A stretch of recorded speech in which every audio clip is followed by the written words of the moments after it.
பூப்பாறையில் பட்ட பகலில் திருட்டு நடந்துள்ளது. வீட்டில் இருந்த பெண் குளிக்க சென்ற நேரத்தில் வீட்டிற்குள் நுழைந்த திருடன் தங்க நகைகளையும் பணத்தையும் திருடி சென்றதாக புகார் எழுந்துள்ளது. பூப்பாறையை சேர்ந்த ஜோசி என்பவரது வீட்டில் தான் திருட்டு நடந்துள்ளது.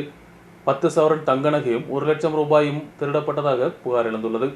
பூப்பாறையில் பட்டப்பகலில் திருட்டு நடந்துள்ளது.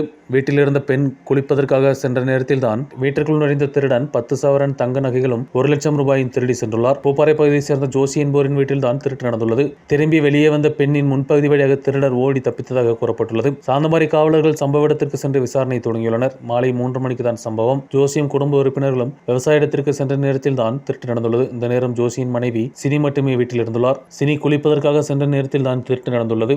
அலைமாரிகள் திறந்து தேடுதல் நடத்தப்பட்டுள்ளது. குடும்பஸ்ரீ சங்கத்திலிருந்து கடன் வாங்கிய 1 லட்சம் ரூபாயும் 10 சவரன் நகையும் வீட்டில் இருந்தது. இவை அனைத்தும் திருடப்பட்டுள்ளன. சினி திருடனை கண்டு சத்தம் போட்டுள்ளார். இதோடு திருடர் ஓடி தப்பித்ததாக கூறப்பட்டுள்ளது. കള്ളം കയറി കൊണ്ടുപോയി.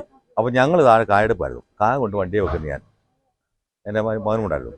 അപ്പോൾ ഇവരോട് വർത്താനം പറഞ്ഞിരിക്കുന്നത് ഞാൻ ഓനെ എൻ്റെ കൊച്ചനെ വിളിച്ച് പറഞ്ഞു പപ്പാ പിന്നെ ഓടി വാന്ന് പറഞ്ഞു. എനിക്കൊന്നും മനസ്സിലായില്ല. ഞാൻ ഓടി ഇവിടെ വഴി വന്നു വയ്യായിരിക്കുക കൊച്ചു വീണച്ചിരിക്കുക. ഞാൻ ഓടിച്ചപ്പോഴത്തേക്ക് ഒന്നും കാണാനില്ല. ഞാൻ പുറകെ ഓടി ആളിനെ കാണാനില്ല. അപ്പം ഈ വഴിക്കെല്ലാം ഞങ്ങൾ പോയി அக்கறை வழிக்கும் போய் പക്ഷെ ஆளிനെ கிட்டி. வீட்டிலுள்ளவர்களின் சரியான தகவல்கள் தெரிந்த ஒரு நபர்தான் திருட்டிற்கு பின்னால் இருக்கலாம் என்றும் காவலர்கள் தெரிவித்துள்ளனர். தகவல் அறிந்து சாந்தமாரி காவலர்கள் சம்பவ இடத்திற்கு வந்து விசாரணை தொடங்கியுள்ளனர். இந்த பகுதியில் உள்ள CCTV படங்களை மையமாக வைத்து விசாரணை தீவிரப்படுத்தப்பட்டுள்ளது. நியூஸ் பியூரோ ராஜகுமாரி.